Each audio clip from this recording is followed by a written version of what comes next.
Chapter 15. When Wester regained his senses, he was lying in the open, upstairs. He sat up, groaned, and looked around with confusion. Larton was nearby. He'd thought about leaving, but he wanted to monitor the boy's recovery. Now he held a patch of leaves filled with water to Wester's lips. "What happened?" Wester asked once he'd drunk. "The monster knocked us out," Larton lied. "He was gone when I recovered. I dragged you up here and went to wash my wounds and fetch water for you." "He didn't kill us?" Wester frowned. "Doesn't look like it," Larton laughed. "Why not?" Larton shrugged. Who can know the mind of a monster? Wester staggered to his feet, groaning at the pain in his broken arm, and returned to the cellar entrance. Larton tried to call him back, but Wester growled, "I have to be sure." Larton lay in the sun while Wester explored the empty cellar. When the boy reappeared, he looked drained of energy and life. He slumped next to Larton, his eyes full of tears.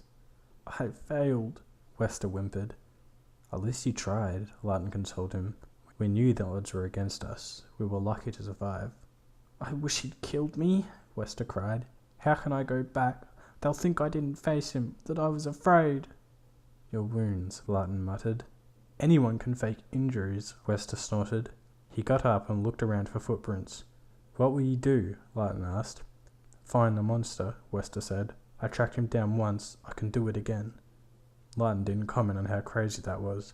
The Vampaneze would already be many miles from here, but he said nothing. Wester would come to realize the futility of his quest in his own time. "You won't be able to face him until your arm heals," Larton said, trying an indirect approach. "You'll need to rest, gather your strength, get a new hammer and more stakes." Wester nodded thoughtfully. He tried to maneuver his fingers and winced. "Do you know how to make a splint?" he asked. "No," Larton said, "but I know a man who does. You should return to your home and bury your family. But if you truly don't want to," he said quickly before Wester could argue, "you can come with me and seek refuge at the Cirque du Freak." "What's that?" Wester asked. "It's many things to many people," Larton said softly, taking Wester's good arm and leading him away. "For you, temporarily, it can be a sanctuary." But he knew, even as he said it, that what he was really offering Wester was a new home. Wester's broken arm healed, and so did the hurt inside of him. The first few nights were horrible, a time of sobbing and hateful curses. Larton wouldn't have been able to console Wester by himself, but there were many at the Cirque du Freak who knew what it was like to lose loved ones, to find yourself an outcast from the world. They did what they could to comfort the miserable orphan. Wester was full of talk about how he was going to find and kill the monster. He made all kinds of outlandish plans. Larton listened quietly and never exposed the flaws in Wester's wild schemes, and as his fury dwindled, Wester came to see them himself and stopped muttering darkly. He hadn't forgotten his vow to slaughter the beast, and Larton doubted this was the end of the matter, but for the time being he was content to let it rest. Even before he regained the use of his arm, Wester started helping Larton with his chores. He was intrigued by the magical circus. He worked hard and adapted swiftly to their way of life. Larton wondered sometimes if any stray in their position would fit in with the circus folk, or if he and Wester were different. He had a feeling the cirque wasn't for everyone, only for those of a certain bent. Although they looked normal, he came to believe that he and Wester were, in their own way, every bit as freakish as the stars of the show. The pair spoke often of their lives, especially at night when Virus and Moletta were asleep. In whispers, Larton told Wester about Verhorsten and Traz, how he had become a murderer on the factory floor. He thought Wester might think less of him then, but his new friend said nothing, as Larton laid bare his soul, only listened silently and patted Larton's hand once he'd finished. Larton was less revealing about his recent movements. He let Wester think he'd been with the Cirque du Freak for years. He didn't want to tell him about Seba and the world of vampires. If he did, Wester might make the link to the monster that had killed his family, and maybe hate Larton as he hated the creature whose name he'd never learnt. If Seba had returned in the middle of night when Wester was asleep, Larton would have left without waking the boy. He would have asked Seba if they could slip away quietly, and Seba, being old and wise, would surely have respected his assistant's wishes. That would have spared Larton the task of telling Wester the truth, but Seba now returned without warning one evening, shortly before the start of a show. He tapped Larton's shoulder, and when his assistant turned, the elderly vampire winked and said, "I hope you have not forgotten me already." Larton cried out with joy. He'd missed Seba more than he realized. and threw himself into the vampire's arms, hugging him hard. Seba was surprised, but did not push the teenager away. Vampires were not as emotional as humans, but they were not entirely unfeeling. A rare display of affection was allowed. "I will have your story soon," Seba said when Larton released him. "I imagine you have much to tell me." "And I'm sure you have even more to tell me," Larton grinned. They shared a laugh. Both knew that Seba would tell his assistant next to nothing about his long trek and what he'd experienced at the Vampire Council. "We will catch up with one another shortly," Seba said. "First I must find Hibernius and thank him for taking care of you." Seba caught sight of a boy hovering nearby, staring at them.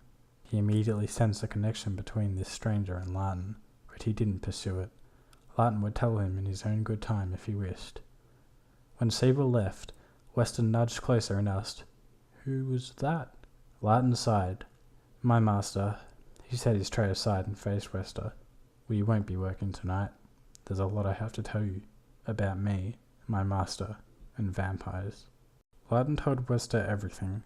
How he'd first met Seba, his years serving as his assistant, what he knew about the clan, finishing off with the truth about Merlo. Wester listened quietly, his face impossible to read. He was silent for a long time when Larton stopped. When he finally spoke, it was to ask, "Vampires drink blood, but they don't kill." "Aye, but you've only met a couple. How can you be sure?" "Seba told me. I trust him, and Miller confirmed it too." "But he said that vampires used to kill?" Larton shrugged. "I don't know much about the clan's history. Maybe there were monsters like Merlo in the past, but they're not anymore. From what Merlo said, there's no love lost between the two clans. He thinks vampires are weak for not killing when they feed." "Have you drunk blood yet?" Wester asked. "No, I'm still human. Seba won't blood me until we're both sure that it's right for me." "If I thought you were lying, or that Seba had lied to you, the vampires were in any way connected with what happened to my family." There were angry tears in Wester's eyes. "I swear on my life the vampires had nothing to do with that," Larton said, not breaking eye contact with the trembling Wester. "If you doubt me, I'll bare my chest, and you can kill me now. Drive a stake through my heart, just as you meant to drive one through Merlo's." "Very well," Wester said gruffly. "Wait here while I go find one." Larton's mouth fell open, and he gawped at the stern-faced Wester. Then he saw his friend's upper lip twitch, and he punched him hard and cursed. "You thought I was serious?" Wester hooted. "Shut up," Larton growled. "Are you always this easy to fool?" "If you keep it up, I'll go and find my own stake," Larton warned him. Wester chuckled again, then sighed. "Will you leave the Cirque du Freak now?" "I suppose," Larton murmured. "I love the circus life, but I want to be a vampire more than anything. I can't say why, I just do." "I think that I want it too," Wester said softly, stunning his friend. Larton frowned. "You can't mean that. You didn't even know about vampires until I told you." "You didn't know about them either before you met Seba," Wester countered. "But our life is hard. There's so much to learn. You have no idea what you'd be letting yourself in for." "Nor did you when you became Seba's assistant," Wester said. "I'll serve an apprenticeship like you. If I don't like it, I will leave and maybe come back here." "But I know, the same way you knew that night in the crypt. I can't explain it. I just know it's the path for me. I think you do too. I think that's why you brought me here when you could have simply left me at Straslin's. It's maybe why you helped me in the first place." Larton stared at Wester, troubled. Wester had as much right as he did to choose, but Larton felt protective of his orphan friend. While he relished the challenges of the vampire's life, he wouldn't wish the hardships on most folk. Wester saw the indecision in Larton's eyes. It annoyed him. What gave Larton a right to choose for him? But he hid his irritation and said, "I think this is fate.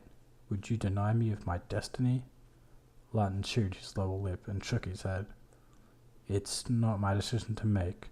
The choice is Seba's, but I will ask him and put in a good word for you, if that's what you truly want." It was, and later that night, after Seba had said his farewells to Mr. Tall, Larton put Wester's proposal to him. The vampire studied Wester as Larton argued his case. The boy's eyes were steady, and so were his hands. He had a calm, serious air that Seba liked. He saw potential in the boy, but he could see a problem too. "There is one thing I demand of my assistants," Seba said. "Truth." Hold my gaze and tell me honestly, do you want to become a vampire so that you can track down and gain revenge on the Vampanese who killed your family? That's part of it, Wester replied quietly. I'd be lying if I said it wasn't, but it's not the whole reason. I want to be part of a community again, part of a family. I would make a life for myself here at Dissect the Freak, but it doesn't feel right. When Lawton was telling me of your people, your ways, how you embrace the night and honour it, my soul stirred. That is a poetic way of putting it, Seba smiled. He has a fairer tongue than you, Master Crepsley. His smile faded, and he refocused on Wester. What if I told you to put all thoughts of revenge aside? If I said you could never seek vengeance, even if you ran into Miller by accident one night? I couldn't agree to such terms, Wester said. He butchered my entire family. I can never forgive or forget that. I will seek revenge, either as a vampire or a human. Seba approved the boy's honesty. Wester had been open with him, and his thirst for revenge was justifiable. Even a general, bound by tighter rules than most of the clan, had the right to kill a Vampanese who had slaughtered members of his human family. I have to test your blood, Seba said. If it is pure, I will accept you. Wester sat calmly as Seba cut his arm and sucked blood from the wound. Both youths watched silently as the vampire swirled it around his mouth. When he pulled a face and spat out the blood, Lawton's heart sank. Wester's eagerness to become a vampire had taken him aback, but as he'd thought about it more, he'd warmed to the idea. Now it looked as if his master was going to reject Wester, and that hurt Lawton more than he'd imagined it could. Seba glowered at Wester for several long, threatening seconds, then winked. Your blood is fine, he said. In fact, it is purer than Lawton's or mine. I accept you without hesitation. You are my assistant now. Pack anything you wish to bring with you from this life. We leave in 5 minutes. Wester and Lawton shared a beaming glance. As they hurried off to fetch their belongings, Lawton found himself thinking of Wester as he'd once thought of a boy called Verhorsten, not just as a friend, but a brother.